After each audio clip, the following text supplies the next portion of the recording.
So in this video, we're going to revisit a problem that we've seen countless times. You're bored of it, we're bored of it, that's not the interesting section. While we resolve this, we're going to take the opportunity to discuss how we price up jobs like this here at Mapdec. And we're also going to look at some of the options that might, in the long term, be a cost and time-saving exercise, but feel like a bit of an investment in the short term, and why that is. And then to finish up, we're also going to look into some of the innovations that are coming out now that are going to help solve some of these problems going forward and hopefully make our life and your life a hell of a lot easier. Okay, so today we've got this Orro in the stand, really lovely bike. Customer's brought it in because he's noticed that after winter storage, the headset bearings feel really rough and gritty. So I've had a little feel of that. Absolutely concur, headset bearings could do with replacing. Now this bike is a perfect example of some of the stuff we've been talking about recently with the changes in integrated systems and how that affects how we can actually make this work for a service and the kind of work that we need to do on a bike to fix it. So under a normal kind of full service package, we wouldn't particularly be wanting to change out the bearings, but we would at least want to be able to get access to them, maybe pop the seals, maybe clean them out and re-grease them if that's an option. With this build, however, that's really tricky because whoever's built this bike, well, it's either come from standard when the bike was built. These hoses have been pulled all the way through. They're super tight. I can't actually get the stem off. There's not enough slack in this system. So yeah, either it's been built with them too short, or potentially at some point the hoses have already been shortened due to maintenance requirements. So that does mean we're going to have to do quite a lot of work here and actually replace the brake hoses. So from this point, I've got my diagnosis, I know what's going on with the bike. My next step is going to be having a good old chat with my customer. It's really key to that process as well, priming the customer, ensuring that they're aware of the labor hours that goes into this job. And that means that we have an easier conversation when it comes to billing accordingly. I can sort of get to them, but you can see not enough to get that stem to come off, and you can see the condition of that bearing as well. It's feeling pretty rough in there and it's looking pretty rusty. That one also is feeling really horrible. They are still turning, which is a positive, but we don't want to wait until they don't. Right, so I guess I've got some work to do. So we have got the front end removed from this bike, now ready to take out the fork. And you can see from here that actually there was no spare hose on there at all. There's not much leeway there. If I start pulling on that, it's going to turn the fork. So yeah, that's the reason why we're having to strip out the brake hoses, and we can't just chop them off and refit them because we'll just get left with not enough brake hose. So we've got here the standard Data DCR headset in here that we use quite often in our time builds.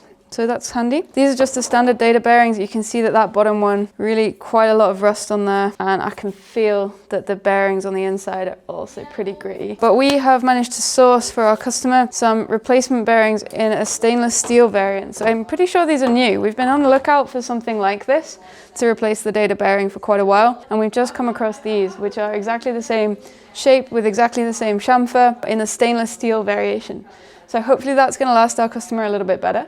And it will mean that we don't have to do this again anytime soon. So my job now is going to be to find some new Shimano brake hose and run that internally through the fork and see how much I can get away with leaving on the bike while I run from here to here.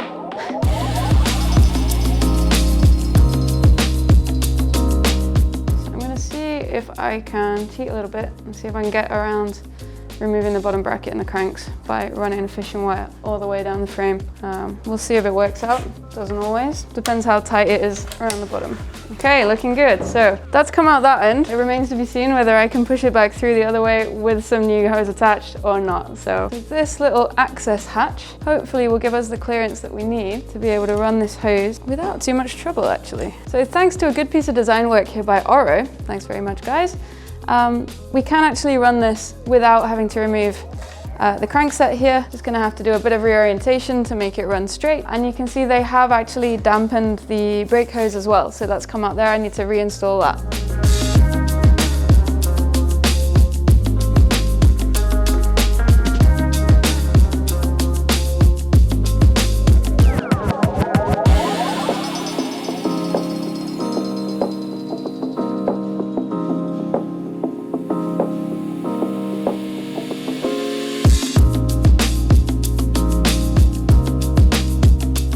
So I've got everything connected up now, which actually was easier than I thought it might be, which is cool. Obviously, before I bleed the system, just because these pads are semi-used, I've got to push the pistons back inside the caliper. So this little guy is a pad spacer. So as you wind that in, these two blocks kind of move out sideways, and it means you can then reset the pistons ready for new sets of brake pads in there. It's quite cool. We've got an official one from SRAM, but this one will fit pretty much any system, so that's kind of handy to have around. We weren't sure if we were going to use it very much, but it was so cheap that we thought we'd try it out, and I'm actually kind of a fan. So this bike's now done, which is good news. Now this one was all about the headset. If you do want a bit of a deeper dive into headset, Paul has just done one over on our school.com platform, so you can head there and look into the new module that's just gone up, if that's something you're interested in getting into the nitty-gritty of. All right, so this is the first bike out of our workshop to receive what we're calling the full optimization service. So this is our new pricing system. What that means is, rather than going through a tick list or a menu list of items that are included in that package, we are promising that we will restore your bike to the factory fresh feel that you want it to have. In this case, we've checked the wheels over, it didn't need a lot of work, the spokes are all good, the hubs are full of grease, everything's working fine, but obviously the headset bearings needed attention, and that entailed a bit more work on the brakes as well in order for us to gain access. We've been able to, within that package, do the headset bearings. We've even upgraded them to stainless, so that customer hopefully won't have as many problems in the future. It means that we've covered the brake bleed that comes with switching out the hoses. It means we've removed the drivetrain, cleaned all of that, and it's given us the opportunity to check the Di2 system and run an upgrade on the derailleur. All in all, I think that's quite good value for money, and we've also managed to solve the problem the customer was having. Pricing. It's a big subject, isn't it? Like, it always comes up in a video recently. Yeah. We promise we'll stop that soon. But we talked a little bit about how the service work that we did on that Orro is a little bit of a different pricing structure to how we've been working in the past, and we just wanted to expand a little bit on why that is. Thing is, things have changed massively, and they keep changing, and there's a tipping point, I think, where we've transitioned from being so familiar with a bike like this to being now really familiar with a bike like this where everything is integrated. And the last couple of years there's been a balance. Like, sometimes we get this, now this is probably the bulk of our work. It's quite unusual. I find myself reaching for the brake cables. Yeah. And the thing is, when you service these, there was quite a lot of stuff to do because everything depended on friction. When you take off the rear derailleur, you had to make sure that all these pivots were moving smoothly, because that would affect your shifting. And there's all the springs inside the shifter and the little ratchet inside there that's going to hold everything in place as it should. Same with the calipers. These would often get gunked up and you have to take them apart and get them all sorted and stuff.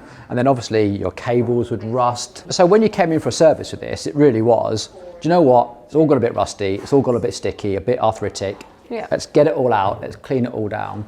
And let's restore it factory fresh. And there are actually quite a lot of minor parts to be replaced on something like this. Yeah. You've got the brake cables, you've got the brake pads. None of these are a high expense part, but they all do need looking at. And they're all easy to access, but there's a lot of them.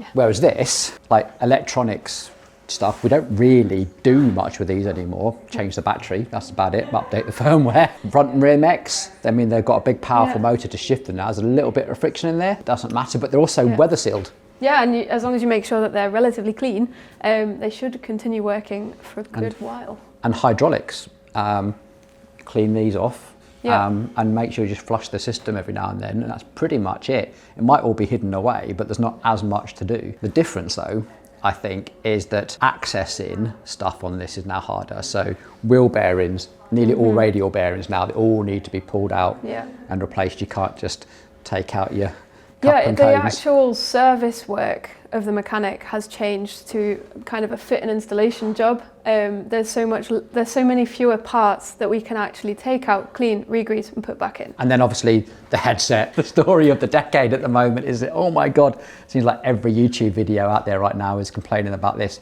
But I think it's getting better. I've got some ideas. So one of the major things for me about changing our prices is about giving all our mechanics a bit more autonomy of decisions to make, because everything's just different, isn't it, nowadays? And that's kind of why, with that Orro service, I was able to make the decisions that we can stick with our kind of full service package, the optimization package, but still have the autonomy to say, you know what, this includes headsets on this job. Anyway, if we are moving on and sort of helping our customer mitigate this a little bit, because now I see servicing work moving away from our big stripped down things into much more regular small scale service work, where we might not actually need to remove all these bearings, we just need to get access to them, dry them, get more grease. But now the market is almost catching up. We have a range of different headset solutions. Yeah, we've got a ton of bearings and different sizes that we can get access to. If you have got a rare headset size, it's going to be a little bit trickier, but we are also converging a little bit on a 52mm bearing, which is nice. Stainless steel. That's what we fitted in this case. Nearly everything is available in a stainless steel. There's a few things that still aren't, but stainless steel is definitely a big help. Yep. It's a softer material, but significantly easier to work with. And it won't rust, obviously. Titanium oxide, I think these are. They look really fancy in gold, but these are now being coated. They're calling them premium. I'm not entirely sure. Token have been a bit shy about what's actually in these, but they don't seem to rust either. There's some sort of coating on this, which seems remarkably resilient. And obviously SLT bearings, solid lubricant technology. These are expensive, 100 and something pounds. Yeah, I think they're 120 pounds for one of them, as opposed to what you're looking at here is maybe 30 pounds. 50 quid, yeah. 30 pounds for the cheapest ones. Thing is, I think these are a little bit new to the market to know fully whether they're going to be the solution. Yeah, so this solid lubricant technology, the idea being that the grease can't leak out because it's solid. You're always going to have some kind of lubrication in there and it won't get contaminated. The argument that I heard from one of the sales reps was that water can get in there and stay there, but we don't actually know what sort of damage it would do if that actually happened. I think these are still so new to the market, no one's really had them in there for 2-3 years to know yet. So we've got a bit more testing to do on these, but they sound like a good idea. The other thing is that's come out is brake couplers. Now, for ages we've been going, great, we want a brake coupler, but where the hell do we put it? Indeed, and yeah, you saw that issue that we had with the Orro. The hoses were just so short, we could barely get access to anything, let alone getting enough space to get a coupler in there and undone. These are probably about the best I've seen. These are from Zeno Performance. We should get some of these on the channel because now they're only 6.5mm diameter, so only a millimetre more than a standard brake hose. But there's got a sort of a stiff section and probably maybe 2.5 inches or so. Yeah, it's hard to say. They haven't actually specified yet on their documentation how long this stiff section is, because that's really going to affect where you can store one of these things. So their instruction manual is dead interesting. It gives you some idea about where to put it. Their first one is right down here by the caliper. You put the male section here and the female section here. This is going to be very challenging on a lot of bikes. On mountain bikes, the best place to put it is right after the lever. On a road bike, impossible. Yeah, on a road bike with fully internal, all the way from shifter basically to this point. And it goes right round and sharp 90-degree bend. And you'd be super dependent on the frame or fork manufacturer to make sure that they've left enough room for that kind of a coupler. So the other option they give is down here by the bottom bracket. I don't think that makes our job any easier by putting a coupler there. No, not sure how you'd get that undone either. No, I don't know how you'd get access to that. And the other one, it up again. Yeah. And the other one is here. My problem with this is you've got moving carbon parts in here and they rattle. And we know how much effort we put into stopping things rattling here. Yeah, honestly, like just trying to make a brake hose fit through there and not rub, I don't think putting anything solid and metallic in there. How do you get to it? Like, to undo it? Like, how do you get your fingers in there? Even before you've tried to get it undone, just putting it in there and making sure that the bike still functions, i.e. can turn, I think would be really problematic. So however, I wouldn't do that either. Sounds like I'm being really negative, but I think Zipp have got the solution the whole time. Potentially, if we're going for like kind of a semi-integrated bar, isn't it? It's integrated, yeah. Once you've got the bar tape on here, you will never know. So this is, if you've not seen it, the Zipp bar cables come in here and they run in this little channel here and disappear. So once you've got bar tape on here, you never see the cables. Mechanic's dream. This is, and if this section here is long enough to house a coupler with one of these bearings, should be in here. £60 service once a year, that's it. Famous last words. I do have an issue with this though. Go on. Because this point of entry here is going straight through the stem. Usually when that happens, it's got a pretty sharp bend to get through. So if we were trying to actually remove the bearing and replace them, you'd still need to be able to get the hose with the coupler attached to go through that stem. And I'm not 100% sure, without seeing one, whether it would or not. Hannah, you make a great point, and I've just had to go and grab some stems to help everyone else understand. Yeah. So what we're essentially saying is on this bike, you can actually see the cables actually come out here and they run underneath the stem in a little channel, a little bit like the Look stems have a little plastic cover. Yeah, if you've got a removable cover, this is not going to be an issue. This one, same deal. This is the FSA stem where it will run through that big aperture and then go around a corner. That might get away with it. It depends. Without seeing the coupler and what the ends look like, hard to tell. With the Data Superbox stem, no chance. No chance. So you might be able to decouple but then you still can't remove. Still can't remove the stem, so you still can't replace the bearing. So Yeah. what we need here is for the stem manufacturers to catch up with all of this tech and create a nice system, which means that we can still get everything off neatly. We're almost there. The right combination does exist. You need a stem, a bit like actually the ones that Tom and I saw at the show from Profile Pro Designs. ones. Coupled with that might be that we need to get that on the channel.